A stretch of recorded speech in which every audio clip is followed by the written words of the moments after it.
That night, she looked me dead in the eyes and said coldly, "I'm tired of loving someone as ordinary as you. I deserve better options." I didn't beg. I simply opened the door and replied, "Then don't let me stop you." She walked away, satisfied with her choice. Moments after the door closed, I received the promotion email I'd turned down twice because of her. This time, I clicked accept. A few weeks later, her face went pale when she discovered I was now the direct superior of her new boyfriend. My name is Liam, 30 years old, an operations engineer at a major corporation. I'm not the flashy type, not wealthy enough to turn heads. I've always lived simply, work hard, save money, build a future one step at a time. For 3 years, I was with Emily. I truly believed she would be part of my long-term future. But Emily changed faster than I ever anticipated. She rose quickly in the PR world, started mingling with powerful people, executives, entrepreneurs, people who spoke in big numbers and lived in bigger dreams. Slowly, I noticed her expression whenever we stood together at events. Not pride. Not comfort. Embarrassment.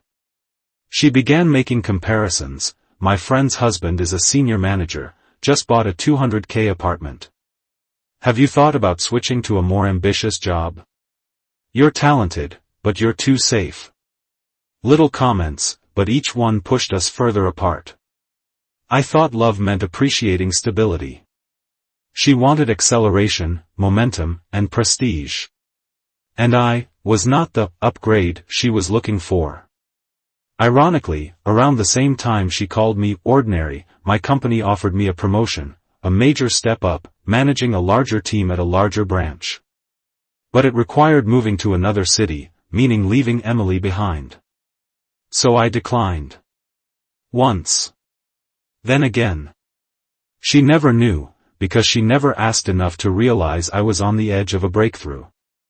And then, that night, when she said, "I'm tired of loving someone as ordinary as you," I realized I had been holding myself back for someone who never believed I could be more. As soon as she left my apartment, I sat down, reopened the promotion email. No hesitation. No fear. No attachment. I clicked accept. At that moment, I knew, I wasn't losing her. She was losing someone she never understood. 3 weeks later, I moved cities and began my new position. On my first day, HR handed me the onboarding documents for new employees transferring into my team. I opened the first folder. The name stared back at me, David L., probationary staff under my supervision. Emily's new boyfriend. I didn't even blink. Sometimes life doesn't need you to retaliate. It lines things up perfectly on its own. 3 weeks after clicking accept, I moved to the new branch. The city was bigger, faster, more competitive, but somehow, I felt lighter. Freer. For the first time in years, I wasn't shrinking myself to fit inside someone else's expectations. During my 3 years with Emily, I constantly felt not enough. Not because I was inadequate, but because she made me believe I was. Here, no one looked at me like that. Within the first week, coworkers treated me with a level of respect I'd never experienced. Your background is impressive. Finally, someone competent leading this department. You were promoted from HQ? Congrats, man. No one cared about my car, my apartment, or my salary. My work spoke for itself. On Friday, HR emailed, "Your probationary staff will start next Monday." File attached. I had seen the name before, David L., Emily's new boyfriend. I didn't react. Didn't feel anger. Didn't feel jealousy. Sometimes life sets the chess pieces itself. You just make the next move. Monday. David arrived late. I walked into the meeting room right on time. Everyone was present except him. The only empty chair belonged to the new hire. The door swung open. He rushed in, shirt untucked, tie crooked. Sorry, traffic, our eyes met. He froze. I didn't. Why Your direct manager, I said. You could hear a pin drop. He sat down like his spine disappeared. I started the meeting as usual. But when it was David's turn to speak, he stuttered through every sentence. I didn't review the documents yet, I sent them Friday, I said. You had 3 days. I didn't check my email, and that's whose responsibility? Silence. Thick, heavy silence. Sit down. We'll talk after. His face drained of all color. At 1:30 p.m., there was a knock on my office door. Come in. The door opened. It wasn't David. It was Emily. She looked polished, confident, on the outside. But when she saw me behind the desk, something in her face shattered. Liam. Her voice cracked. Emily, I replied. What are you doing here? I came with David. He has a PR-related meeting. I'm here to support. She scanned the room, then her eyes locked onto the nameplate, Operations Manager, Liam H. Her breath hitched. You're the manager here, she whispered. And David, I added, is under my supervision. Emily's hand tightened around her purse. I didn't know. I thought you were still at the old branch. Why would you need to know? I asked calmly. We're not connected anymore. She looked like she'd been punched. Liam. I made a mistake. I didn't think things would turn out like this. That's the problem, I said. You didn't think. You just chose. Her eyes glistened. Can we talk? Please, just for a moment. I glanced at the clock. No, I answered. I have work. She stood frozen. From now on, I added, when we're working on the same project, I expect you to stay professional. Personal matters stay outside that door. She nodded weakly. Okay. Now get David. I need to discuss his morning performance. Emily swallowed hard and left. When the door clicked shut, I leaned back in my chair, exhaling slowly. Not because I was hurt. Not because I regretted anything. But because, for the first time ever, I saw clearly the distance between the man she thought I was and the man I was becoming. Life never seeks revenge. It simply puts everyone exactly where they belong.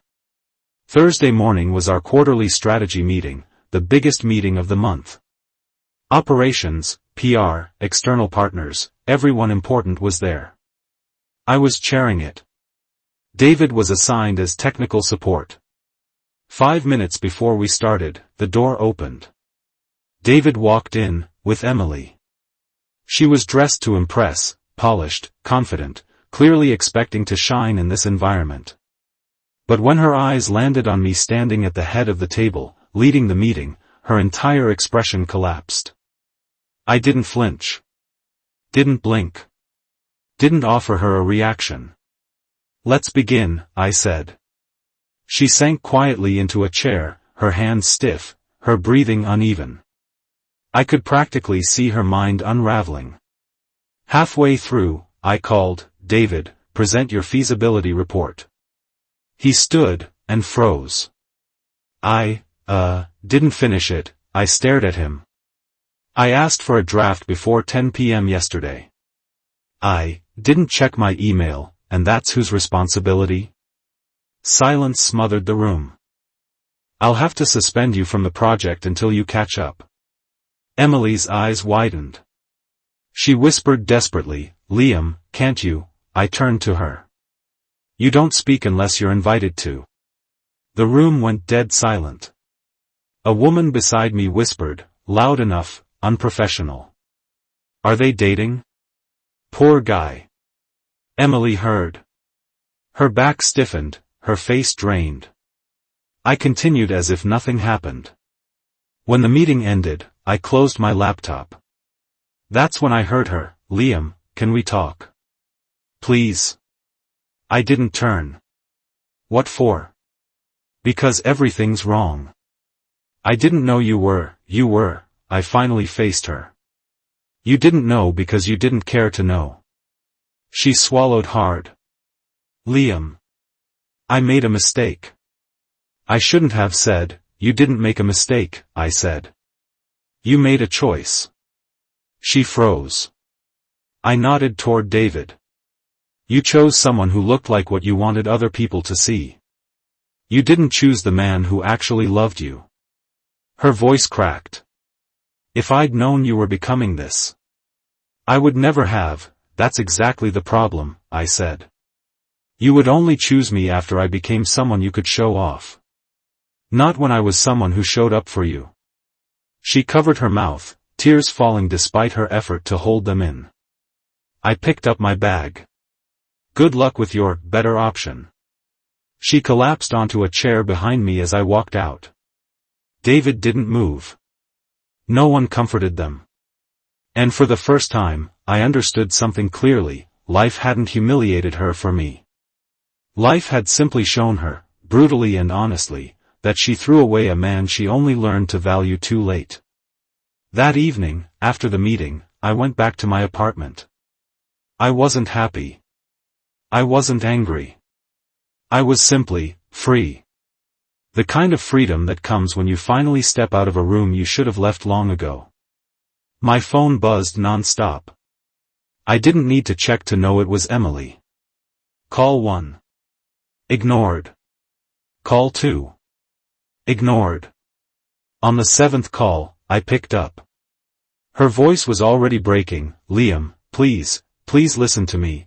I leaned back in my chair, the warm light in my apartment drawing a calm glow around me. "Go on," I said. She sobbed immediately. "Today, seeing you standing there, seeing the man I left trembling in front of you. Liam, she choked. I realized I made the biggest mistake of my life. I stayed silent. "I'm sorry," she whispered. "I thought you'd never grow. I thought you'd stay ordinary. But I was the one who didn't grow at all." Her words floated, heavy but distant. "Please, give me another chance. We can fix this," I asked quietly. "If I never got promoted, if I stayed exactly the man you walked away from, would you still be calling me tonight?" Silence. Sharp. Complete. That's your answer," I said. She cried harder. I didn't want to lose you, seeing you so different today." "You're wrong," I cut her off. "I'm not different. I just stopped shrinking to fit inside the world you wanted." There was a pause long enough to break something inside her. She whispered, "Is there no chance left for us?" I looked out the window at the glowing city lights. "It's not that I don't forgive you," I said gently. "I just don't have space for you in the life I'm rebuilding." Her breath hitched. She was seconds away from unraveling. "Please, Liam, good luck," I said softly. "But this time, you walk alone." I hung up. For the first time in 3 years, I was the one who ended the call. A month later, David quit. He didn't pass probation. Emily stopped appearing at PR collaborations too. Rumor said they broke up after that meeting. I didn't ask. I didn't care. I kept moving forward. Bigger projects, new responsibilities, a team that respected me, a life that felt like mine for the first time. One evening, staring out the office window, a coworker asked, "Aren't you mad? If someone dumped me like that, I'd want revenge." I smiled. "No need. Sometimes all you have to do is stand where you belong. The world will put everyone else in their place." He laughed. "Damn. That's leadership mentality." I didn't reply. Just watched the sky deepen into dusk. Once, Emily called me ordinary. But the truth is, I was only ordinary to someone too shallow to see my worth. Now, I don't need to prove anything to anyone. Life didn't avenge me. Life simply moved me forward. And the final lesson it gave me, not everyone who leaves deserves to stay. And not everyone who returns deserves the door opened. I exhaled softly. No bitterness. No anger. Just closure. Cold. Clean. Complete.